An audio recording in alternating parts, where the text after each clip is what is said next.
मोदी जी को तो लगता है मनरेगा से बड़ा चिढ़ है।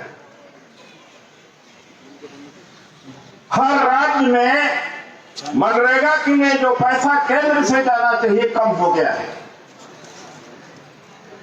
अभी डीएसआईटीसी के साथी लोग, ये अरविंद केजरीवाल सत्ता में आए थे इस बात को कहकर के कि सबको परमानेंट किया जाएगा। सबसे बड़ी बात यही थी, सफाई कर्मचारियों को परमानेंट किया जाएगा, टीचर्स को किया जाएगा, ड्राफ्टमैन को किया जाएगा, और जो टेम्परेरी है। सबसे ज्यादा इसी बात को कह करके आम आदमी पार्टी सत्ता में आई है, लेकिन एक जीता जाता उदाहरण है कि डीएसआईटीसी के लोगों को निकाल दिया है जो सामने है। और पंजाब में यही अरविंद केजरीवाल धरने पर बैठ रहे हैं कि लोगों को परमानेंट किया जाए।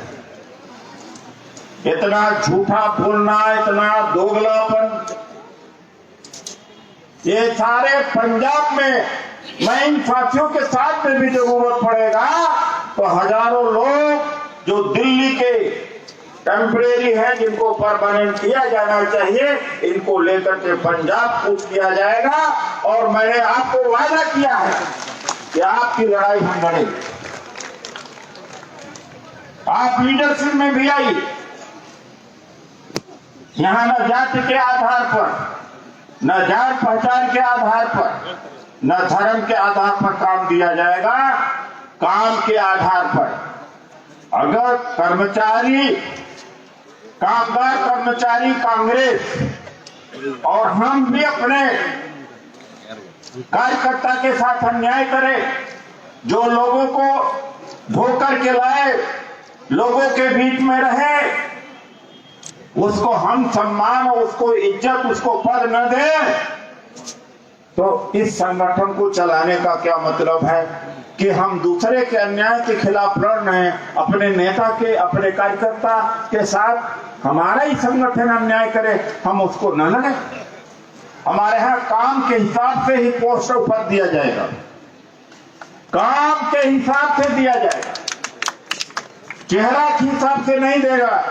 बात से काम नहीं चलेगा, जनशक्ति से बात चलेगा, संगठन से बात चलेगा, संघर्ष से बात चलेगा। इतना सभी लोगों को जान लेना चाहिए। Brothers and sisters of southern India, they are here. I am announcing that the parameters to give the position and post in the organization will depend on their hard work, their organizational capacity, their contribution, not on the basis of talk and talk, not on the basis of psychopathy. This I must make it clear. Tomorrow we are going to have a meeting here at 10 o'clock. That will be the organizational matter. We will discuss about the organizational issue. And I am also telling that those who are not even part of KCC, कामगार कर्मचारी Congress, tomorrow they are also invited to attend. कल यहाँ 10 बजे meeting होगी। जिसको नेता बनना हो, जिनको काम करना हो, 10 बजे आए, चाहे वो संगठन में है या नहीं है। ये सबके लिए दरवाजा पूरे देश में खोला जा रहा है।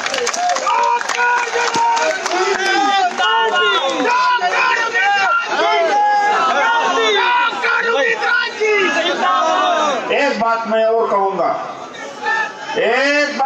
कहूंगा, मैं कभी झूठ नहीं बोलता हूं, मैं कभी झूठ प्रॉमिस नहीं करता, झूठा प्रॉमिस नहीं करता हूं। ये मेरी कमजोरी हो सकती है, लेकिन लोग कई बार झूठ को पसंद करते। पीठ पर हाथ फेर दिया, चलो चलो तुम बहुत अच्छे हो। मैं गाइड करता हूं, डांटता भी हूं, काम भी लेता हूं, आगे बढ़ाता भी।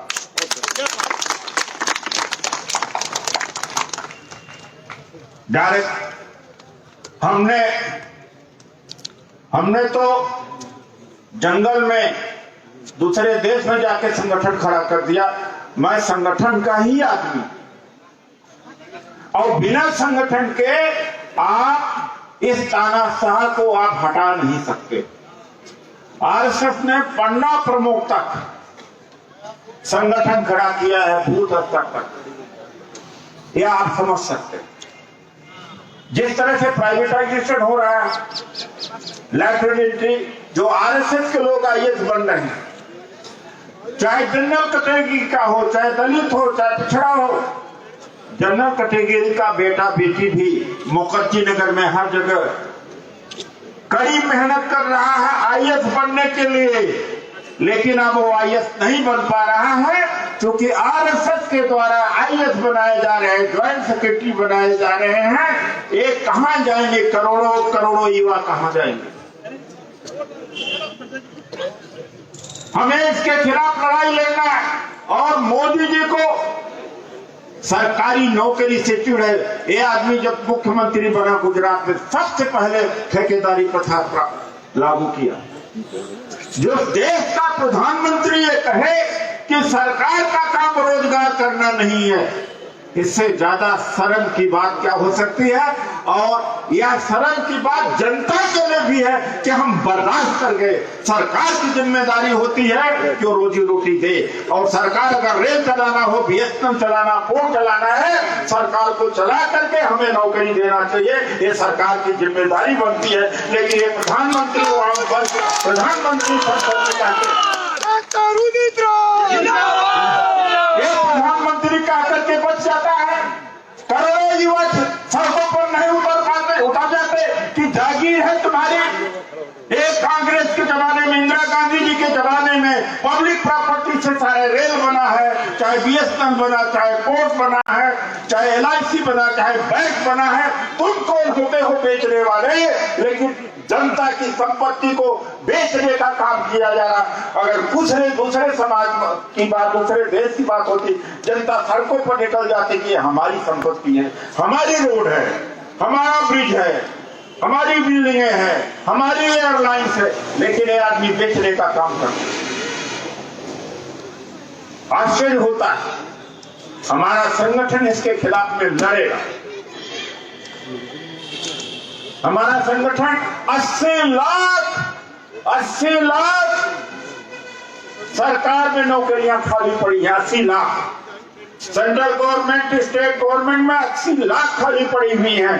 अगर हम अपने संगठन को मजबूत कर दें, जो रिटायर्ड कर्मचारी अधिकारी, वो भी जो कर्मचारी राजनीति में भाग ले सकता है, बैंकर और टीचर, अगर ये सब संगठित हो जाए तो 80 लाख जो नौकरियां मिलेंगी, किसको मिलेंगी? इन्हीं के औलादों को मिलेंगी। जो लोग कड़ी मेहनत कर रहे हैं उन्हीं को ही मिलेगा। लेकिन मिलेगा तब जब हम लड़ेंगे। तो जिस तरह से किसानों ने लड़ाई लड़ी है, जिस तरह से किसानों ने लड़ाई लड़ी है, किसानों के बीच में मैं रहा हूं, किसानों ने आपकी लड़ाई लड़ी है। आप मत सोचना रिक्शा वाले हो, ऑटो वाले हो, रेहड़ी पटरी वाले हो, आपकी लड़ाई उन्होंने नहीं लड़ा। कृषि मार्केट को पूंजीपतियों के हाथों से जाने से बचाने का काम किया है, वरना 100 रुपए किलो आटा भी हो जाता, 200 रुपए किलो दाल होती, आप कुछ न कर पाते, झक मार करके आपको खरीदना पड़ता।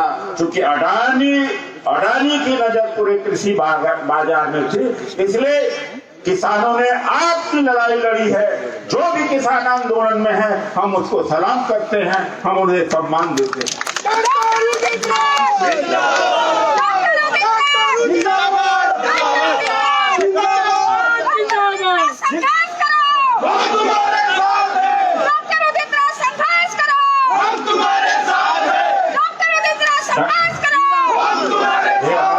मनोजा रानी जी हैं, क्रांतिकारी साथी हैं, कई साथियों के साथ आए हैं। वो हमारी लड़ाई, आज संविधान अगर बचा है तो हमारी लड़ाई, हमारी लड़ाई किसान लड़ रहा है। तो अब किसान अगर झुका सकता है मोदी को, तो अब कामगार और कर्मचारी भी झुकाएगा। डॉक्टर उदित राज जिंदाबाद, डॉक्टर उदित राज जिंदाबाद, जिंदाबाद। राहुल ब्रिगेड के भी साथी हैं, रामेश्वर रजौरा जी भी, बहुत सारे लोग हैं, वो भी हमारे बीच में आए हुए हैं। मैं कई बहुत सारे लोगों का नाम नहीं ले पाऊंगा। एक बच्ची खो गई है किसी की, मोनू छोटी बच्ची है, यहाँ मंच पर आकर के पीछे चले सकते हैं। तो साथियों, एक बात समझ लेना चाहिए। मैं 2 मिनट में बात 1 मिनट में खत्म करता हूं। एक मानसिकता है इसकी, 1 लाख अंग्रेज आकर के 34 करोड़ लोगों के ऊपर हुकूमत को। हमारी एक आदत कि कोई समस्या आए तो कहेंगे भाई कोई बात नहीं, अरुण त्रिपाठी तो लगी रहे, मेरे अकेले जाने से क्या होगा। फिर दूसरा भी कहता है कि आज हमारा जरूरी काम है, अगर सबका होगा तो हमारा भी होगा। फिर तीसरा जाता है, कहता है तीसरा कि हमारे भाग में होगा तो मिलेगा। ये हमारी भारतीय समाज की कमजोरी है।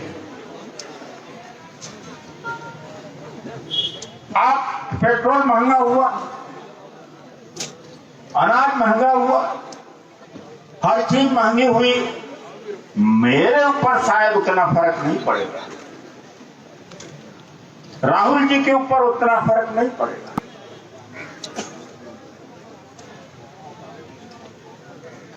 जनता के ऊपर फर्क पड़ेगा, आम लोगों के ऊपर फर्क पड़ेगा।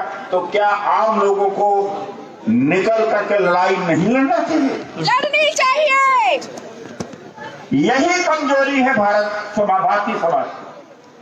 This is the weakness of Indian society, that each of us think that somebody else will fight for them, and they believe in hero worship, that one hero will be born and will fight for them. No, it's not possible, and that's the difference between our society and other society, that each of us has to fight, because common people bear the brunt of injustices, discrimination, price rise. Why shouldn't they come?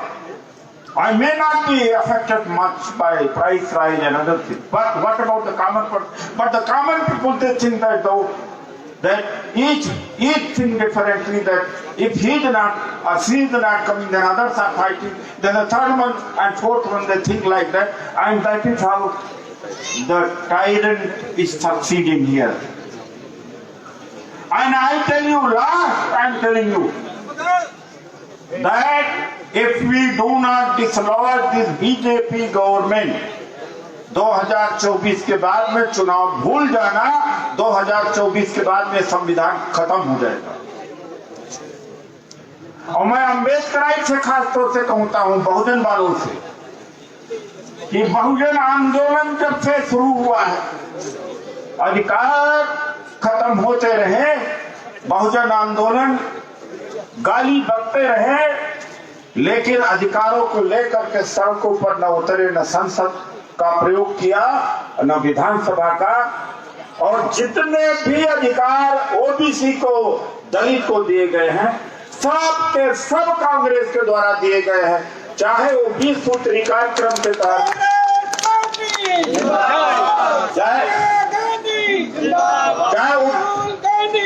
चाहे 20 सूत्री कार्यक्रम के तहत जमीनें दी गई हो, special component plan, tribal सब plan, आरक्षण पूरा करना है, SC/ST एक्ट बनवाने की बात है, या फ्री एजुकेशन है, बैंकों का राष्ट्रीयकरण है, LIC का राष्ट्रीयकरण है, PSU खड़ा करना है, सेंट्रल गवर्नमेंट तमाम विभागों को खड़ा करना है, जिसमें नौकरियां मिली है, सबका सब कांग्रेस के द्वारा किया गया, किसी एक और ने अधिकार नहीं दिया है।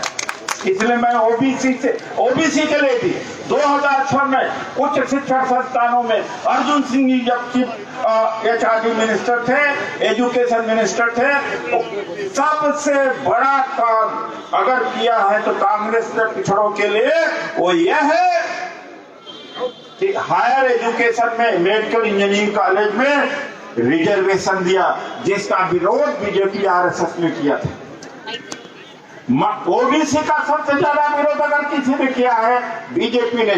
जब मंडल कमीशन लागू किया, अडवाणी जी के नेतृत्व में रस निकला पूरे देश में। किसके खिलाफ था? पिछड़ों के खिलाफ था। और वही पिछड़ा आज वहां पर जुड़ा हुआ है। और कांग्रेस की सरकार न होती, 1992 में नरसिम्हा राव जी प्रधानमंत्री न होते, तो मंडल कमीशन मंडल का जजमेंट विपक्ष में नहीं आता। तो जो भी उद्धार किया है कांग्रेस ने पिछड़ों का किया है, अकलियत के किया है, अल्पसंख्यकों को किया है, दलितों को किया है। इन्होंने केवल चंद मनबाजियों का किया है। और ये तो ऐसे प्राणी है, ऐसे सोच वाले हैं कि देश में गरीबी इनको अच्छा लगता है। चंद लोग अपने अहंकार के लिए, तथाकथित संस्कृति के लिए, तथाकथित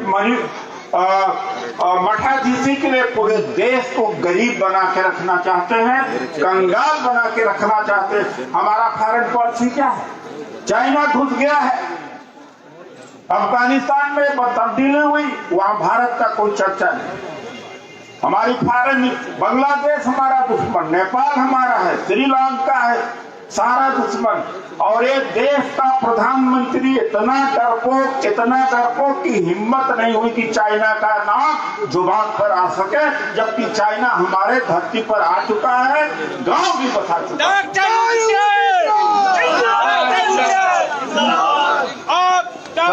संघर्ष करो, संघर्ष करो, डॉक्टर साहब संघर्ष करो, I come to an end। मैं यहाँ से अपनी बात समाप्त कर रहा हूँ। और कल हम फिर मिलेंगे 10 बजे।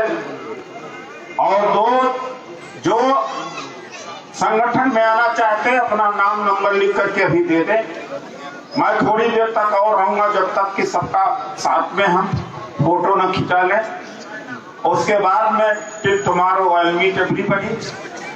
बहुत